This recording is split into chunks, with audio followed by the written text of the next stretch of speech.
A very good morning and Jai Hind, my dear students. Welcome back to online classes. Students, in our last class, we have started a new chapter, chapter 8, Simple Interest and Compound Interest. And we have completed exercise 8.1. We also started exercise 8.2 and we have completed question first and I have given you question second in homework. Okay, so students, I think you can also solve question third. It's very easy. Again, principal, rate and time is given and you have to calculate compound interest. Okay, now today we are going to start with question number 4. So students, in this exercise, two more formulas are also there. uh, till now we have studied the formula of amount in which principal, rate and time is given और हम amount का direct formula calculate करके amount निकालते थे. But this time there are two different cases are there. For example, the first case is compounded half yearly. Students, अगर question में कहीं पर भी compounded half yearly आता है तो we will use this formula. Amount is equal to principal 1 plus rate upon 200 to the power 2n. ठीक, we will use this formula. यहाँ पर क्या करते हैं इस केस में, जो कंपाउंड इंटरेस्ट कैलकुलेट करते हैं कि हाफ ईयरली तक करते हैं, मतलब 6 मंथ्स का पहले देन 6 मंथ्स का. ठीक है, अभी तक हम क्या करते थे, कंपाउंडेड एनुअली, मतलब पहले एक ईयर का इंटरेस्ट निकालते थे, फिर उसका अमाउंट निकाल के नेक्स्ट ईयर में वो प्रिंसिपल बनता था. By this way we calculate compound interest. But there are two different cases also, जब हम एक ईयर को भी स्टूडेंट्स 2 पार्ट्स में डिवाइड कर देते हैं. ठीक है, तो वो कंपाउंडेड हाफ ईयरली वाला केस होता है. इसमें रेट को हाफ करते हैं और टाइम को डबल करते हैं. ठीक है, तो इट्स अप टू यू. हम डायरेक्ट ये वाला फॉर्मूला भी यूज कर सकते हैं और जो क्वेश्चन में गिवन है वैल्यूज उसमें भी रेट को हाफ कर दीजिए और टाइम को डबल कर दीजिए और फॉर्मूला वही पुराना वाला यूज कर सकते हैं. It's up to you. And the second case is compounded quarterly. इसका मीनिंग क्या होता है स्टूडेंट्स, कि ये जो कंपाउंड इंटरेस्ट कैलकुलेट कर रहे हैं उसमें वो एक साल को 4 पार्ट्स में डिवाइड कर रहे हैं. ठीक है, यहां पर एक ईयर को 2 पार्ट्स में डिवाइड किया था, कंपाउंडेड हाफ ईयरली. ठीक है, हाफ ईयरली का मतलब आपको समझ में आता है आधा, और क्वार्टरली मतलब 1/4. तो यहां पर फॉर्मूला जो बनेगा, यहां पर 200 की प्लेस पे 400 आ जाएगा और इस 2n के प्लेस पे 4n आ जाएगा. ठीक है, हमारा ओरिजिनल फॉर्मूला क्या था, a equal to p 1 plus are upon 100 to the power n. ठीक है, वो कंपाउंडेड एनुअली के लिए था. कंपाउंडेड हाफ ईयरली के लिए क्या होगा, p 1 plus are upon 200 to the power 2n. और कंपाउंडेड क्वार्टरली के लिए a equal to p 1 plus are upon 400 to the power 4n. ठीक है, तो इन्हीं दो क्वेश्चंस पे बेस्ड हमारे बचे हुए क्वेश्चंस हैं. तो we will start with question number 4th. And question number 4th is, Rahul loaned 12,288 to Aryan at the rate of 12.5% per annum compounded half yearly. Calculate the amount that Aryan has to pay to Rahul after 1/2 years. ठीक है students, तो सबसे पहले इस language को हम convert कर देते हैं जो हमें गिवन है. It's principal. जब भी कोई लोन देता है तो वो प्रिंसिपल अमाउंट होता है स्टूडेंट्स 12,288. ठीक है, ये गिवन है. And rate is given, rate is 12.5% per annum compounded half yearly. ठीक है, and time, time that means n is given, it's 1/2 years. तो व्हाट वी विल डू, यहाँ हाफ ईयरली यहाँ लिख लेते हैं. It's compounded half yearly.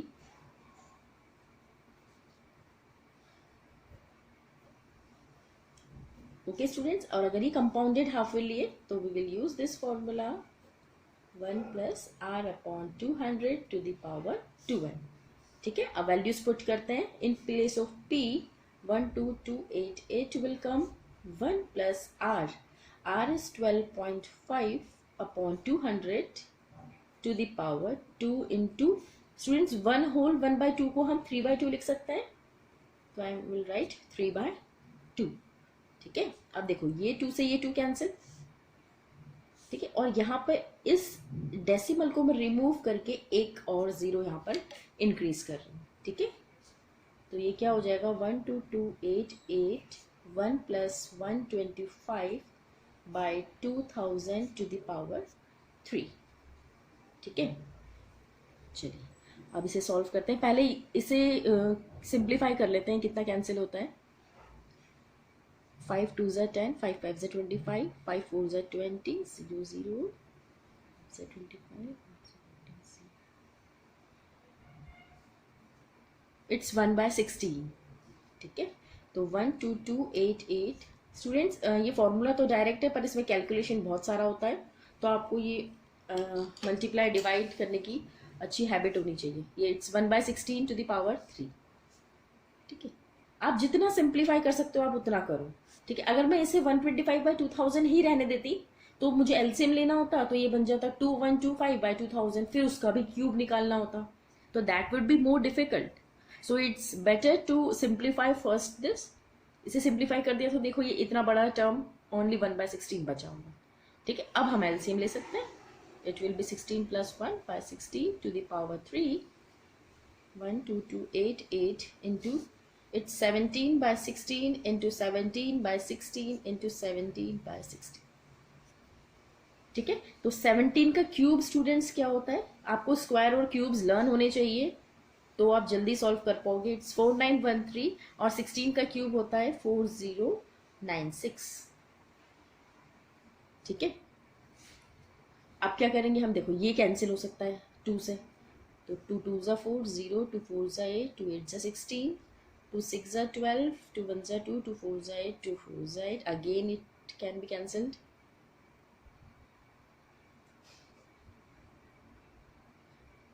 2 2 ज़ा 4, 2 5 ज़ा 10,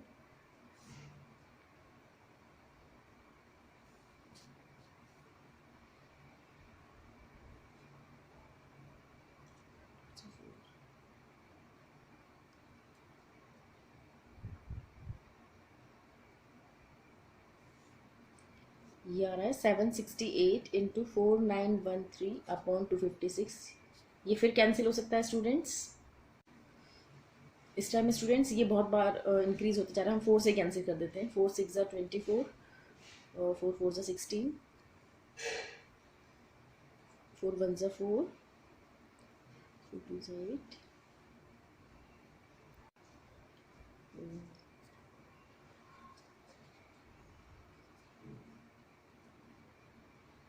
4 4 ज़ा 16, 4 2 ज़ा 8, 4 3 ज़ा 12।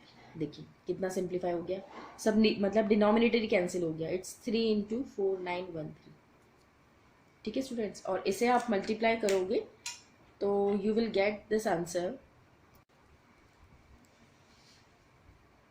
इट्स 14739, ठीक है। तो ये हमारा अमाउंट आ गया, ओके स्टूडेंट्स। और इसे स्टूडेंट्स कैंसिल करने से पहले 2 के बजाय आप 8 से या 4 से, इन दोनों का जो HCF होगा ना, इसका आप HCF कैलकुलेट कर सकते हो, तो जो हाईएस्ट कॉमन फैक्टर होगा उससे आप डिवाइड करोगे तो ये इतनी बार करने की जरूरत नहीं पड़ेगी, ठीक है। ये मैंने 2 से ऐसे करके बताया आपको ताकि ये आपको दिखे कि ये कितनी बार कैंसिल हो रहा है, ठीक है। तो it's better to choose greatest common factor so that आपका बहुत जल्दी 1-2 बार में आपका आंसर आ जाए, ठीक है। बाकी आप ये मल्टीपल चॉइस क्वेश्चन का टेस्ट होने वाला है तो आप कैसे भी कैंसिल कर सकते हो, पर जो भी डिवाइड कर रहे हो वो ठीक से करना, ठीक है। तो स्टूडेंट्स ये कंपाउंडेड हाफ ईयरली वाला केस था और इसमें हमारा आंसर आ गया 14,739, राइट। चलिए अब स्टूडेंट्स मैं 5th और 6th क्वेश्चन आपके लिए छोड़ रही हूँ, you have to do it, क्योंकि ये अगेन कंपाउंडेड हाफ ईयरली वाला ही केस है, तो you will use the same formula and you can solve it, ठीक है। अब हम करेंगे question number 7 which is based on compounded quarterly, okay. Now question number 7, how much would a sum of 20,000 amount at 12% for 9 months if the interest is compounded quarterly students, ठीक है। compounded quarterly है, here principal is given, it's rupees 20,000, here rate is given, it's 12% and time is 9 months, ठीक है। तो students आप हमेशा याद रखिएगा कि ये जो फॉर्मूला है इसमें जो एन की वैल्यू है वो हमेशा ईयर्स में होनी चाहिए। ठीक है, तो हमें इसे पहले कंपाउंडेड क्वार्टरली करने से भी पहले इस 9 मंथ को पहले ईयर में कन्वर्ट करना होगा। और ईयर में कन्वर्ट करने के लिए क्या करते हैं, we will divide it by 12। ठीक है, 12 से डिवाइड कर दें, ये ईयर्स में कन्वर्ट हो गया। इसे भी सिंप्लीफाई करेंगे आगे फॉर्मूले में। Now this case is it's compounded quarterly. ठीक है स्टूडेंट्स, कंपाउंडेड क्वार्टरली है तो we will use this formula r by 400 to the power 4n. In place of p, 20,000 will come. 1 plus rate is 12 by 400 to the power 4 into 9 by 12. ठीक है, तो 3 3 ज़ा 9, 3 4 ज़ा 12, 4 से 4 कैंसिल, तो यहाँ ऊपर बचा पावर में 3 एंड हियर 4 1 ज़ा 4, 12, इट्स 3 by 100, तो हो गया 20,000। यहाँ बचा 1 plus 3 by 100 to the power 3। ठीक, अब ये सिंप्लीफाई तो हो नहीं सकता, अब हमें एलसीएम ही लेना होगा। It's 103 by 100 to the power 3। तो इसे एक्सपैंड कर लेते हैं, 103 into 103 into 103 divided by 100 into 100 into 100। ठीक है, ये 4 zeros, ये 4 zeros से कैंसिल। ठीक है, 2 1 ज़ा 2, 2 5 ज़ा 10, 0। तो it's 103 into 103 into 103 divided by 50। ठीक है, 50 से डिवाइड करना है, तो इसे आप स्टूडेंट्स मल्टीप्लाई करोगे तो कुछ एक बड़ी सी टर्म आएगी। ठीक है, तो it will B 10922727 divided by 50, और इसे कैंसिल करोगे तो ऑब्वियसली ये 7 लास्ट में, तो पॉइंट में ही आंसर आना है, तो it will be ₹1854.54। This is the amount compounded quarterly. ठीक है, चलिए अब स्टूडेंट्स मैं क्वेश्चन नंबर 8 कराऊंगी। दिस 8th क्वेश्चन इसी क्वेश्चन में दोनों केसेस हैं, again compounded halfly and compounded quarterly. तो we will do this question, question number 8। A sum of 25,000 sum दिया हुआ है, that means its principal rate is 10% and the time is 6 month। 6 month है students, और अभी मैंने आपको बताया कि ये जो फॉर्मूला है इसमें जो टाइम होता है वो मंथ में नहीं होना चाहिए, वो ईयर्स में ही होना चाहिए। तो ईयर्स में कन्वर्ट करने के लिए हम 12 से डिवाइड करते हैं स्टूडेंट्स। ठीक है, तो case number first, A part, in A part it's half yearly, ये हाफ ईयरली वाला केस है, ए पार्ट। ठीक है, तो A equal to P, half yearly वाला केस है तो हम हाफ ईयरली वाला ही फॉर्मूला यूज कर लेते हैं। This one, principal is 25,000, it's 1 by 10 upon 200 to the power 2 into 6 by 12, 6 1 ज़ा 6, 6 2 ज़ा 12 एंड 2 से 2 कैंसिल। स्टूडेंट्स ये आपके लिए बहुत इजी हो गया, पावर इसमें 1 ही आ गई है, मतलब कुछ एक्सपैंड करने की ज़रूरत ही नहीं है। और ये यहाँ पर ऐसा हो गया, ये 1 + 1 upon 20। ठीक है, पावर में कुछ नहीं बचा, 1 तो लिखने की जरूरत नहीं है। इट्स 25,000 इंटू 21/20, 0 से 0 कैंसिल, इसे 2 से कैंसिल कर लो, 2 1 ज़ा 2, 2 1 ज़ा 2, 2 2 ज़ा 4, 2 5 ज़ा 10, 0। इट्स 1250 इंटू 21, एक 0 अगर हम अभी फिलहाल के लिए छोड़े तो 125 इंटू 21, तो इट विल बी 2625 और एक 0 और 26250। ये आपका अमाउंट आ गया in case of the compounded half yearly. ठीक है, देखो बहुत इजी हो गया, 4 स्टेप्स में क्वेश्चन हो गया। ठीक, अब हम सेकेंड केस बी पार्ट लेंगे which is compounded quarterly. So student second part is quarterly. ठीक है, तो for quarterly, compounded quarterly we will use this formula. ठीक है, तो प्रिंसिपल हमारा क्या था, let me check. Principal was 25,000, 1 plus rate was 10/400 to the power 4 into 6/12। ठीक है, 0 से 0 कैंसिल, 2 ज़ा 2, 2 ज़ा 4। It's 2, the power is 2 this time, और ये बचा 1/1 प्लस 40, 1/40 पावर 2। ठीक है, अब इसको एलसीएम लेके से ओपन करेंगे तो इट्स 41/40 2 टाइम्स। ठीक है, तो 2 0 से 2 0 कैंसिल, और यहाँ पर 2 2 ज़ा 4, 2 1 ज़ा 2, 2 2 ज़ा 4, 2 5 ज़ा 10, so it is 125 into 41 into 41, 41 का स्क्वायर स्टूडेंट्स 1681 होता है, और 4 2 ज़ा 8। ठीक है, अब इन दोनों को मल्टीप्लाई करेंगे और फिर 8 से डिवाइड करेंगे तो योर आंसर विल बी 26265.625। ठीक है, this is amount when the interest is compounded quarterly. ठीक है, चलिए अब स्टूडेंट्स ये एक्सरसाइज हमारी कंप्लीट होती है। अब हम चलेंगे नेक्स्ट एक्सरसाइज पे। तो नेक्स्ट एक्सरसाइज किस पे बेस्ड है स्टूडेंट्स? आपने नोटिस किया होगा ये जो फॉर्मूला है इसमें कितने वेरिएबल्स हैं? How many variables are there? This amount 1, this principal 2nd, rate 3rd and time 4th। That means this formula, ये जो अमाउंट का फॉर्मूला हम अभी पढ़ रहे हैं, हमने अभी जो 8.2 में पढ़ा है, उसमें 4 वेरिएबल्स हैं। दैट मीन्स 4 क्वांटिटीज होती है, एक principal, rate, amount and time. अब स्टूडेंट्स अभी तक हमने जो क्वेश्चन पढ़े उसमें यही केस था कि हमें अमाउंट या सीआई कैलकुलेट करना था, तो हम यहाँ पर सॉल्व कर रहे थे। But in this exercise 8.3, out of 4 variables any 3 variables are given and 1 is unknown. ठीक है, अभी भी यही करते थे कि एक नहीं पता था, पर वो हमेशा अमाउंट ही होता था जो हमें नहीं पता था, तो हमें सिर्फ आरएचएस पार्ट में ही सॉल्व करना होता था। But in this exercise students हो सकता है कि अमाउंट गिवन हो, प्रिंसिपल गिवन हो एंड टाइम गिवन हो, और आपको रेट कैलकुलेट करना है। तो दैट मीन्स आपको शिफ्टिंग, ट्रांसपोजिशन से इधर उधर सॉल्व करना होगा। ठीक है, ये लीनियर इक्वेशन इन 1 वेरिएबल वाला कॉन्सेप्ट यूज होगा यहाँ पर। तो ये एक्सरसाइज किस पे बेस्ड है? This exercise is based on calculating the unknown variable. वो कहीं भी कुछ भी हो सकता है स्टूडेंट्स, जरूरी नहीं कि वो अमाउंट निकालने का बोले। वो प्रिंसिपल हमको नहीं पता हो सकता है, हमें रेट नहीं पता हो सकता है, और it can be time, it depends on question. तो हम एक्सरसाइज 8.3 स्टार्ट करते हैं। क्वेश्चन नंबर फर्स्ट देखिए, क्वेश्चन नंबर फर्स्ट में क्या है? What sum will amount to.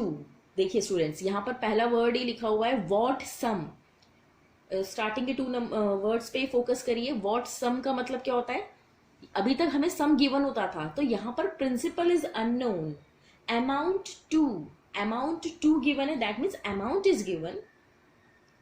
Here amount is 16,500, rate is 5% per annum, time which is n is 2 years, and we have to calculate if the interest is compounded annually, and we have to calculate here this time principal हमें calculate करना है students. आया समझ में? Question को पढ़ के आपको समझ में आना चाहिए कि क्या गिवन है और क्या आपको कैलकुलेट करना है। ठीक है, तो स्टार्टिंग के 2-3 वर्ड से ही मुझे क्लियर हो गया कि मुझे प्रिंसिपल नहीं पता और अमाउंट यहाँ पर गिवन है। ठीक है, तो हम ये वाला फॉर्मूला यूज करेंगे जो हमारा बेसिक फॉर्मूला होता है, r/100 की पावर n। अब यहाँ पर जो जो हमें पता है वो वैल्यू रख देते हैं। Amount is known, it's 16500, principal is unknown, so we will write p as it is 1 + 5/100 to the power 2। ठीक है, जो नहीं पता था उसको मैंने वही लिख दिया, बाकी सब वैल्यूज पुट कर दी। ठीक है, तो इसे सॉल्व कर लेते हैं। 5 1 5, 5 2 10, 0, तो 16500 equal to p, it's 21/20 to the power 2, 16500 equal to p। 21 का स्क्वायर स्टूडेंट्स 441 होता है और 20 का स्क्वायर 400 होता है। ठीक है, अब हमें p नहीं पता ना, तो अब हम क्रॉस मल्टीप्लाई कर लेते हैं। अब आप चैप्टर नंबर 6 को याद करिए, जब एक चीज नहीं पता होती तो हम ये डिवाइड वाली चीज यहाँ क्रॉस मल्टीप्लाई करके ये यहाँ चला जाएगा, ये नीचे आ जाएगा, इसको अपॉन 1 मान लो।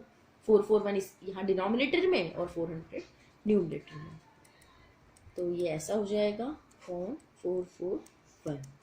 इसे आप स्टूडेंट सॉल्व करोगे, इसे मल्टीप्लाई करिएगा और फिर 441 से डिवाइड करिएगा, तो आपका आंसर आ जाएगा ये 3 से कैंसिल हो जाएगा, देखो 4 + 4 8 + 1 9 और ये 11 12, ये 3 से कैंसिल हो जाएगा। जितना कैंसिल हो सकता है आप कैंसिल करिए, बाकी आगे सॉल्व कर लीजिएगा। ठीक है, तो इस टाइप के क्वेश्चन स्टूडेंट्स हमने एसआई में भी देखे थे 7th क्लास में। 7th क्लास में एसआई = P × R × T / 100 था। तो इसमें हमेशा ऐसा नहीं होता था कि एसआई गिवन होता था, एसआई ही निकालना होता था। कभी कभी एसआई गिवन होता था और हमें रेट या टाइम कैलकुलेट करना था, तो हम वैल्यूज वहीं पुट कर देते थे और उसको ट्रांसपोजिशन से इधर उस तरफ ले जाके सॉल्व कर लेते थे। सेम कॉन्सेप्ट हमने यहाँ पर यूज करा है। हियर प्रिंसिपल इज अननोन, तो ये यहाँ पे ऐसे ले जाके सॉल्व कर ले। इसे आप सॉल्व कर लीजिएगा, 3 से पहले कैंसिल करना, तो आपका आंसर आ जाएगा। ओके, चलिए अब क्वेश्चन नंबर 2 भी सेम है students. A certain some amounts to, again amount is given, it's 5832, rate is given, it's 8% and time is given, it's 2 years. You have to find the sum. यहाँ पर directly लिख दिया है find the sum. sum का मतलब ही principal होता है। ठीक है, तो सेकंड क्वेश्चन में भी सेम यही कॉन्सेप्ट यूज करना है, प्रिंसिपल यूज करना है। तो आप एक ही फॉर्मूला यूज करिए, इसी फॉर्मूले में जो जो पता है वो रखिए, बाकी उसको इस तरफ ले जाकर सॉल्व कर सकते हैं। ठीक है, अब चलते हैं क्वेश्चन नंबर 3 पर। चलो क्वेश्चन नंबर 3 क्या गिवन है students, in how much time, यहाँ पर पहले ही लिख दिया है in how much time, that means in this question time we don't know, n is unknown. ठीक है, will a sum of 1600, will a sum लिखा हुआ है ना, तो principal is 1600, amount to that means amount is given, it's 1852.20 and rate is 5%, compounded annually. तो हमें यहाँ पर टाइम कैलकुलेट करना है। तो मैंने आपको अभी बताया कि टाइम कैलकुलेट करने का एज सच कोई फॉर्मूला नहीं होता, हमें बस एक ही फॉर्मूला पता है। इसी फॉर्मूले में जो जो हमें पता है वैल्यू पुट करेंगे, और जो नहीं पता वहां पर हम उस वैल्यू का वेरिएबल पुट करेंगे। तो amount = P 1 + R / 100 to the power n।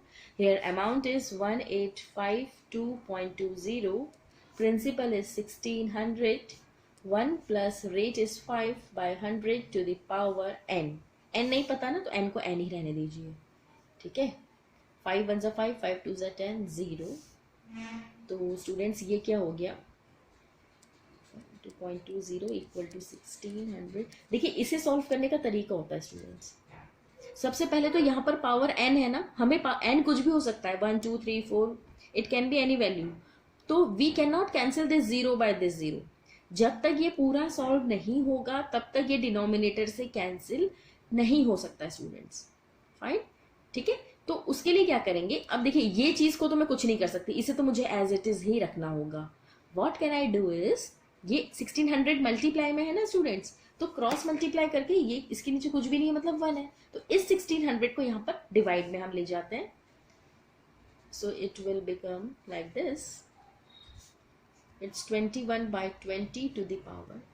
इसे मैं कुछ नहीं कर सकती क्योंकि जब तक मुझे पावर नहीं पता, इसका ये जो पावर है जो भी इसकी वैल्यू ये नहीं पता, मैं अंदर वाले को भी ऊपर नीचे तो कैंसिल कर सकती हूँ, बट इसे एक्सपैंड नहीं कर सकती। किस हिसाब से करूंगी, मुझे तो एन की वैल्यू पता ही नहीं है। ठीक है, तो I will write it as it is. इसे मैं नीचे ले जाके यहाँ पर कुछ सॉल्व कर लेते हैं। देखिए इस डेसिमल को हटा के पहले तो 2 0 लगा लीजिए, ये कैंसिल हो गया। अब देखिए यहाँ पर 2 से ये कैंसिल हो सकता है, देखते हैं क्या आता है 2 से कैंसिल करके। 2 9 = 18, 2 2 = 4, 2 6 = 12, 2 1 = 2, 2 8 = 16, 1 2 3। It is 9261/8000 equal to 21/20 to the power n। Students अब यहाँ पर भी ये सॉल्व नहीं हो सकता, ठीक है, क्योंकि 2 से ही एक बार कैंसिल हो गया। अब हमारा ये बचा 9261/8000। अब मैं क्या करूँ, मुझे तो n चाहिए। तो स्टूडेंट्स एक प्रॉपर्टी आप रिकॉल करिए which we have studied in chapter number 2 exponents and powers.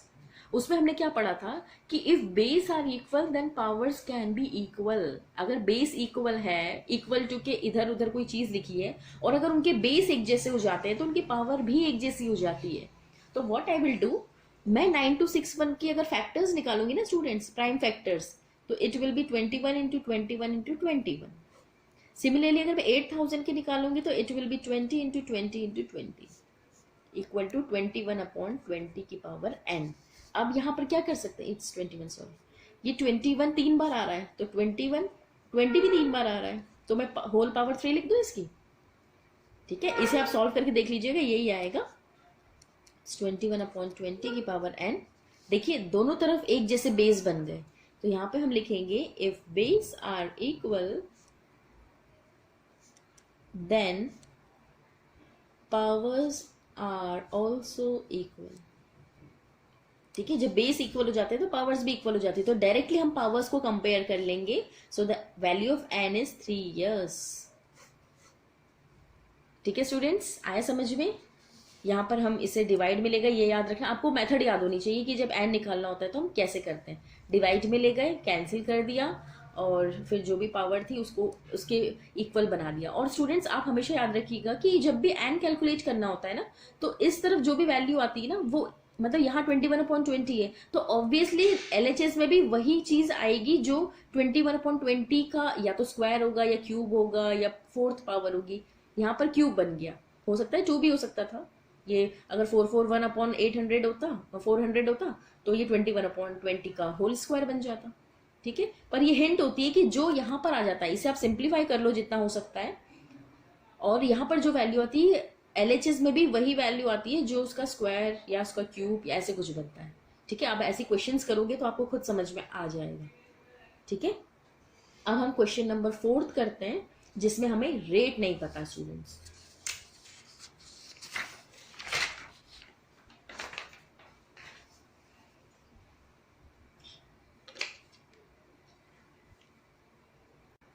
In question number 4, at what rate will 1000 amount to?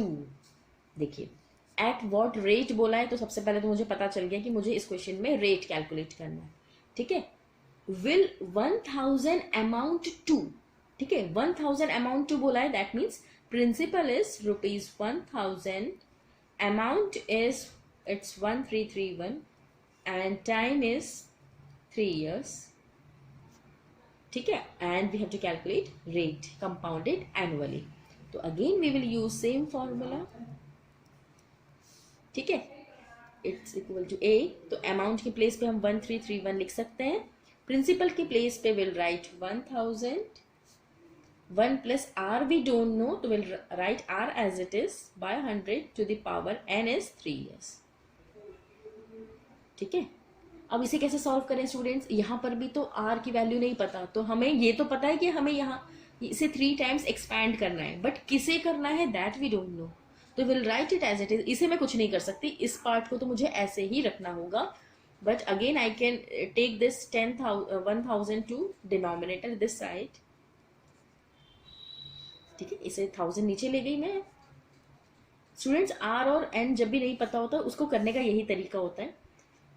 अब देखिए 1331 और 1000 ये कैंसिल तो नहीं हो सकता। ठीक है, कैंसिल तो नहीं हो सकता स्टूडेंट्स, पर आपको ना इसके लिए स्क्वायर रूट्स, क्यूब रूट्स अच्छे तरीके से पता होने चाहिए। 11 इंटू 11 121 होता है, और 121 इंटू 11 इट्स 1331।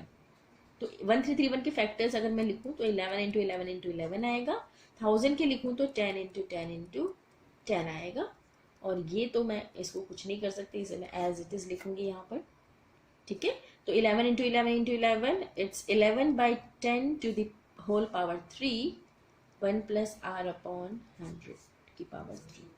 ठीक, अब यहाँ पर क्या हमें एक जैसा दिख रहा है, पिछले वाले क्वेश्चन में बेस बराबर थे तो पावर्स बराबर होगी, यहाँ पर students powers are equal, so base are also equal, तो we will write if powers are equal then base are also equal. Power equal होती है तो बेस भी बराबर हो जाते हैं, तो हम बेस को कंपेयर कर सकते हैं। तो it's 11/10 in LHS and in RHS it's 1 plus r by 100। अब इसे सॉल्व करना पड़ेगा स्टूडेंट्स, देखो 1 को इधर ले जाओ, -1 इट्स आर बाय 100, इसे एलसीएम लेके सॉल्व करते हैं, तो it's 11 - 10 r by 100, 11 - 10 is 1/10 r by 100, cross multiply, तो r इक्वल टू 100/10, 0 से 0 कैंसिल, तो रेट आ गया हमारा 10%। ये परसेंट में ही आएगा स्टूडेंट्स, ऐसा मत सोचना कि ये 100 आएगा, मतलब अपॉन में 100 होगा तो ही परसेंट होगा। इसकी जो भी वैल्यू आएगी वो परसेंटेज में ही कैलकुलेट मतलब मानी जाएगी, क्योंकि हमने जो 100 था वो फॉर्मूले में यहाँ 100 एक बार लगा चुके हैं। ठीक है, तो ये जो वैल्यू आएगी फाइनली कैंसिल होने के बाद, ये इट्स 10%। ठीक है स्टूडेंट्स, तो हमारा क्वेश्चन 4 तक कंप्लीट हो गया है। 5th 6th आप खुद ट्राई कर सकते हैं। 7th 8th मैं कल की क्लास में पढ़ाऊंगी और कल हम ये चैप्टर कंप्लीट करेंगे। ओके, तो that's all for today. Have a good learning, और आप अपनी कॉपीज कंप्लीट करके रखिए। ठीक है, क्योंकि फिर जो कल की क्लास है उस क्लास की कंप्लीट होने के बाद मैं मे बी ऑन फ्राइडे और on Saturday I will take your revision test. Okay, so be prepared for that, and before that complete your copies. Okay, thank you.